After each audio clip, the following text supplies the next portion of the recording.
Generally speaking, if you're wondering how to cope with panic attacks, most likely you're experiencing panic attacks in the context of panic disorder.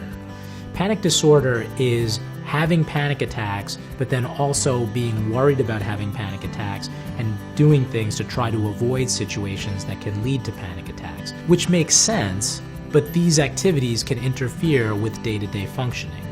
So in terms of preventing or dealing with panic attacks, there's several medication options. There's medications that can be used to reduce anxiety and therefore reduce the frequency and severity of the panic attacks.